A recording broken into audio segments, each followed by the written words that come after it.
Now, sir, what excuse have you to offer for having disobeyed an order of the Court of Chancery? My lord, I know no courts of chancery.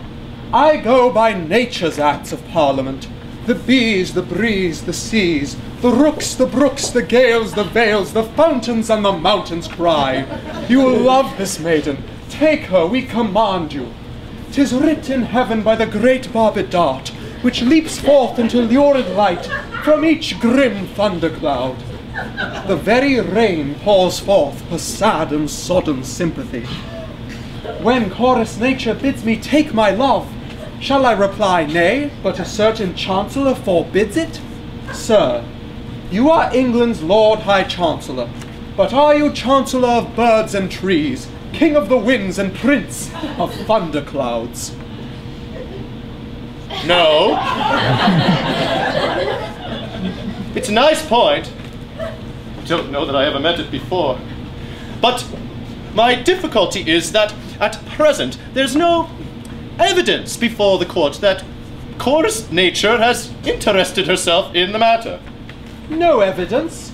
You have my word of it. I tell you that she bid me take my love. Ah, but, my good sir, you mustn't tell us what she told you. It's not evidence. Now, an affidavit from a thunderstorm, or a few words on oath from a heavy shower would meet with all the attention they deserve. And have you the heart to apply the prosaic rules of evidence to a case which bubbles over with poetical emotion? Distinctly. I have always kept my duty strictly before my eyes. And it is to that fact that I owe my advancement to my present distinguished position.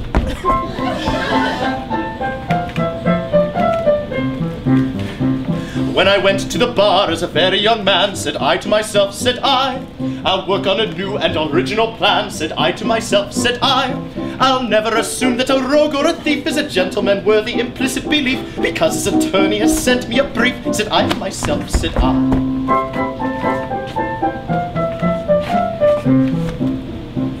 Ere I go into court, I will read my brief through, said I to myself, said I.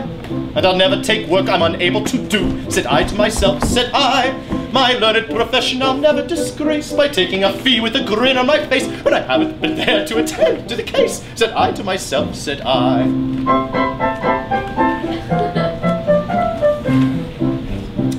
I'll never throw dust in a juryman's eyes, said I to myself, said I. Or hoodwink a judge who is not overwise, said I to myself, said I. Or assume that the witness is summoned in force in exchequer's Queen's Bench, common pleas or divorce, have perjured themselves as a matter of course, said I to myself, said I.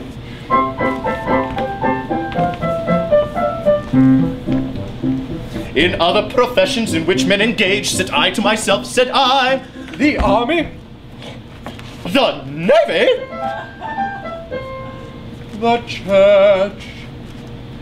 Or the stage? Said I to myself, said I, professional license if carried too far, your chance of promotion will certainly mar, and I fancy the rule might apply to the bar, said I to myself, said I.